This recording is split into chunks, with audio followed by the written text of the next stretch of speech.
At noon, under the canopy of old maple trees in a quiet corner of the market square, Mrs. Kim sat behind her stall selling handmade fans and silk scarves. She had been there for as long as anyone could remember, her hands always busy with needlework while customers drifted by or lingered to talk. Today was unusually slow, only one customer came by early morning, but she sold him a fan and watched him walk away smiling. As the sun climbed high in the sky, casting dappled shadows through the branches, Mrs. Kim's eyes wandered past her stall to where Mr. Lee, an old neighbor with hands as weathered as his face, was tending to his cart of vegetables just across from her. They nodded at each other, their silent acknowledgement a tradition. A young woman carrying a large canvas bag approached Mrs. Kim's stand and stopped, looking around curiously before fixing her gaze back on the fans spread out in front of her.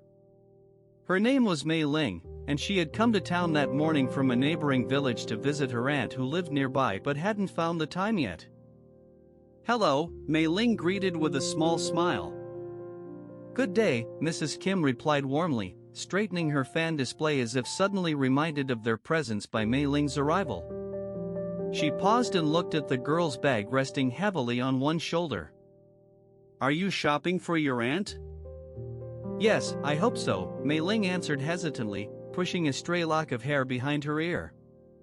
Her eyes fell upon a beautifully embroidered fan lying just outside the pile where Mrs. Kim's hands had brushed against it moments ago. "Would you like to see this one?" Mrs. Kim asked gently, picking up the fan and holding it out for Mei Ling to take.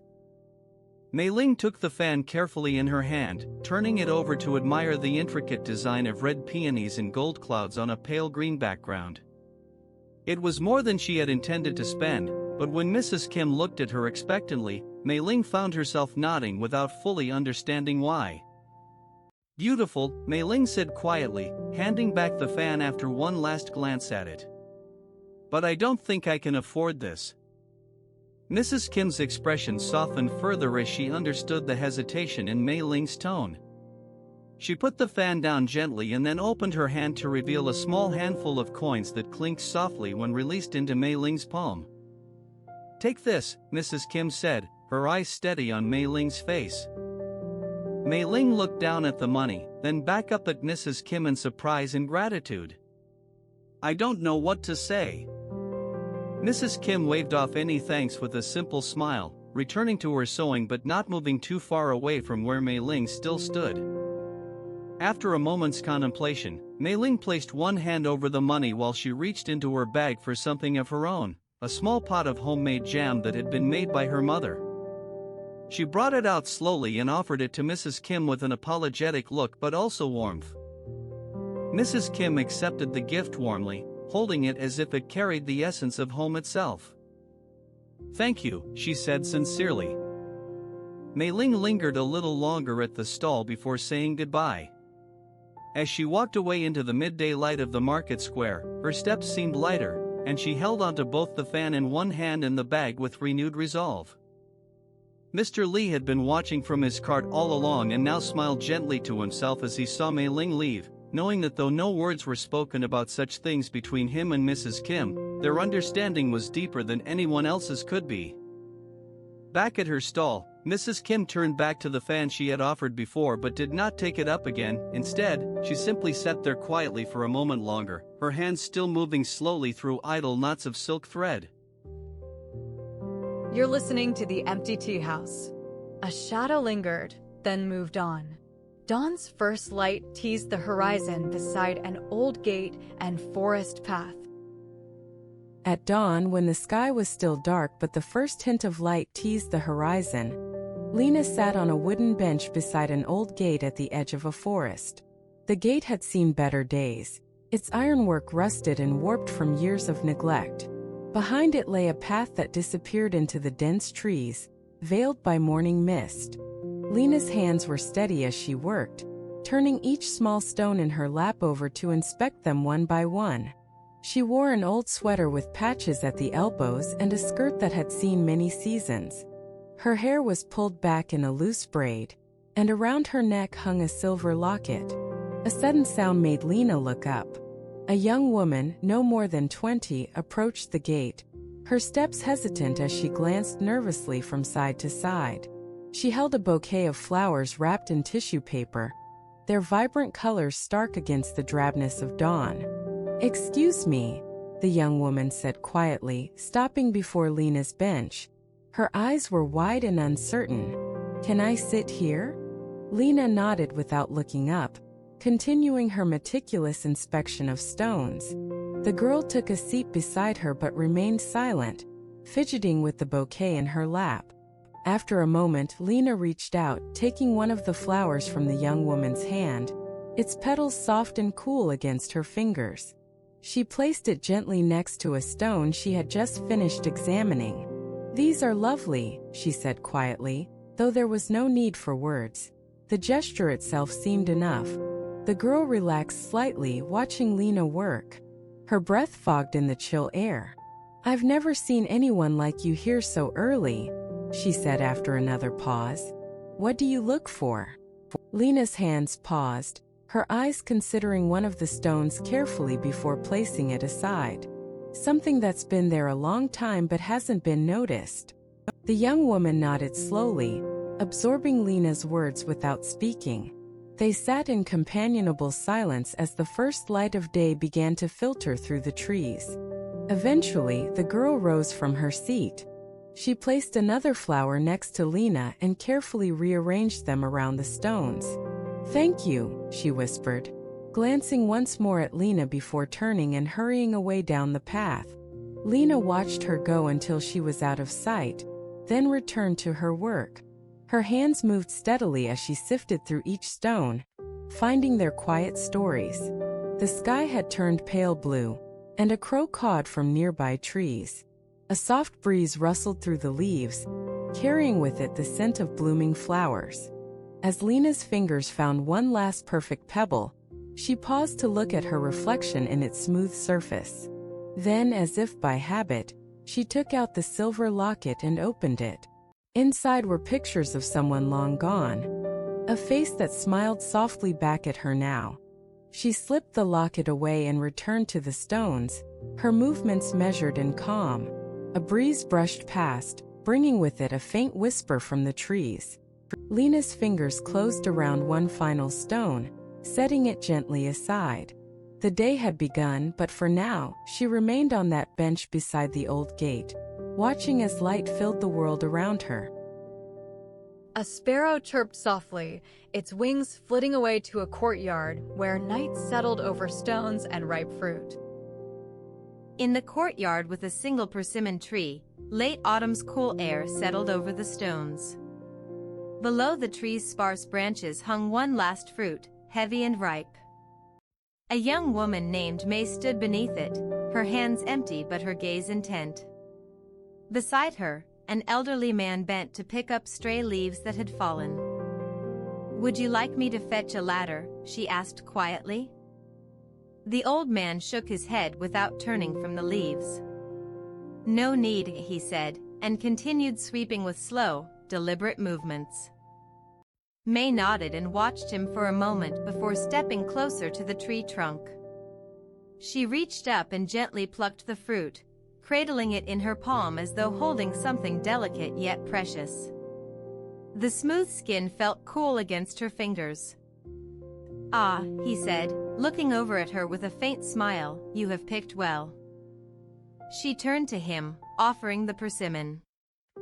"For you?" He looked surprised for a moment but then accepted it with both hands as if receiving an offering. His fingers brushed hers in passing, and she felt a small warmth pass between them. "Thank you," he said softly, turning back to his task. But before returning to his sweeping, he paused, the broom still held in one hand. He reached into his coat pocket and produced 2 old leather gloves, offering one to May. "For your hands," he explained simply.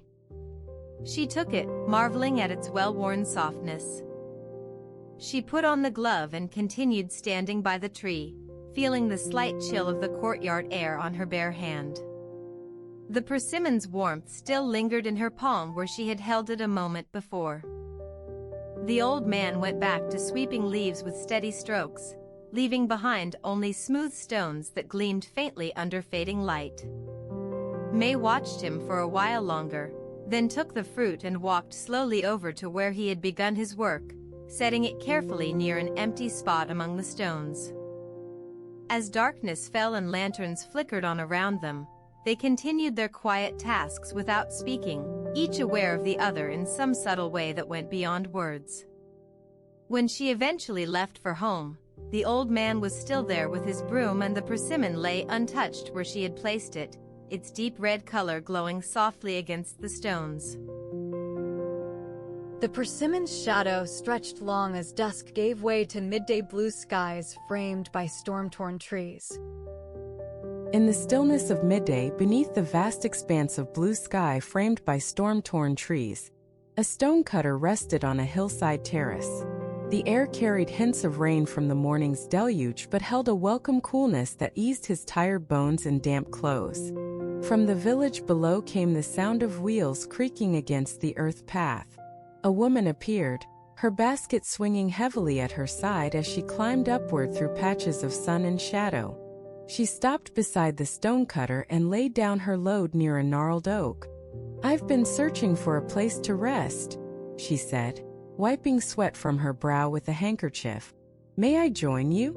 The stonecutter nodded without looking up, his eyes fixed on the boulders he had chiseled into smaller stones that now lay scattered around him. He resumed his work, tapping an irregular piece of granite until it split neatly. "I hear you've been busy," she remarked, setting down a small kettle and rolling out some tea leaves beside her basket. He grunted in acknowledgement but kept silent as he selected another stone from the pile, eyeing its flaws and possibilities. His movements were deliberate and practiced, each tap of his hammer and flick of his chisel precise. She watched him for a moment before fetching water to fill their kettle. The flame soon crackled above it, sending wisps of steam curling into the afternoon air. When she turned back to face him, her hands steadier now from their small task, there was no need for words between them. "I see you're making good use of this rough rock," she said gently, gesturing toward a smaller stone he had just finished shaping into something that seemed almost organic, natural yet crafted. The stonecutter handed it to her without comment, and she cradled it in her palm, its edges cool against her skin. He went back to his work table, selecting the next block of granite, while she sat quietly contemplating what he had given her. For a long while they were each absorbed in their own tasks, she in preparing tea from leaves that must be steeped precisely right, and he in chipping away at a piece of raw material with no immediate use. Yet there was something between them now, an understanding, perhaps more accurately a shared quietude. As the kettle boiled and then simmered down to steam, she looked up once more at the stonecutter. He had laid aside his tools and was just watching her, waiting for her next move. She poured water over the tea leaves, letting them steep in silence. Finally, she placed the steaming cup beside him on a rock outcropping where they could share it easily. He raised an eyebrow but made no protest. They drank together then, neither speaking much, each mindful of the other's presence as if guarding some delicate ritual between friends long acquainted. When their tea was empty and his pile of stones complete for now, she stood to leave. "Thank you," she said simply, gathering her belongings. He watched until she disappeared down the slope toward home. In the fading light of day, as he packed up his own tools, the stonecutter picked up a newly shaped piece from among the rest, something round and smooth like a river pebble, and slipped it into one pocket before shouldering his bag and heading out of sight behind him. Coolness lingered when the cup was picked up. November morning light cast shadows on old village courtyard stones. In the courtyard of an old village house stood a single persimmon tree. Its gnarled branches stretched out, heavy with ripe fruit, though now was November and most leaves had long fallen to the ground in piles of brown and gold. Here, under this tree's silent vigil, Hannah tended her garden daily, her hands working steadily from dawn till dusk. One chilly morning as Hannah knelt among her herbs and flowers, she heard soft footsteps approaching. She didn't need to look up to know it was Aki, the young woodcutter who had returned home a week ago after several months in the mountains. Aki's father passed away last winter, leaving him responsible for their family's firewood supply. "Hana-san," he called out gently, stopping beside her tools. "I've been thinking about your garden." She smiled without turning and continued to plant some late-season bulbs, her movements practiced and calm. "It looks beautiful as always," Aki said. He held up a bundle of twigs in his hand, still dressed in old work clothes stained with pine needles. "These are leftover from my last trip. I thought you might want them." Hana nodded but didn't rise. The twigs had come before each season. They made perfect kindling. "You should use these for something more than fire," Aki suggested. "There's an old tradition in the mountains to weave such sticks into a wreath at year-end, to honor the earth's gifts." Hana paused, considering this, and looked up finally. She met his eyes, warm with sincerity. "Aki-kun," she began softly, unsure if he'd noticed how quiet he had made her work. "You know I appreciate your kindness. But now that you mention it..." She stood then, dusting off the knees of her trousers, and reached for a long slender twig near where Aki waited. "Would you like to make one together?" He blinked at this offer, taken aback but pleased. "Yes," he said simply, holding out his hand. "I'd like that." As they started working side by side, Hana taught him the basic knots and braids of the craft while he showed her how to strip off bark efficiently and bend wood without breaking it. Hours passed under the tree's watchful gaze until finally, their wreath was complete, a circle of twigs entwined with leaves still clinging to them here and there. They stepped back from their work then, both regarding it in silence for a moment. "Thank you," Aki murmured eventually, his voice low. "For what?" Hana asked lightly, her eyes scanning over the wreath again. She seemed pleased but not surprised by its existence. "For teaching me," he answered without hesitation. She gave him a small smile, turning back to fold her tools neatly into their case as if they had never stopped moving.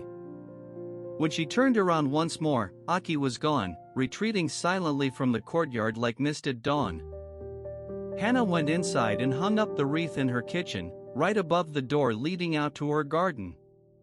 Each time she left or entered, the light catching on its leaves would sparkle, drawing the eye briefly away from daily tasks toward a moment shared, remembered.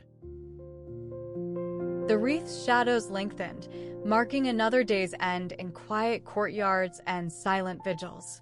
Stay if you can. The Empty Teahouse rests. Until tomorrow.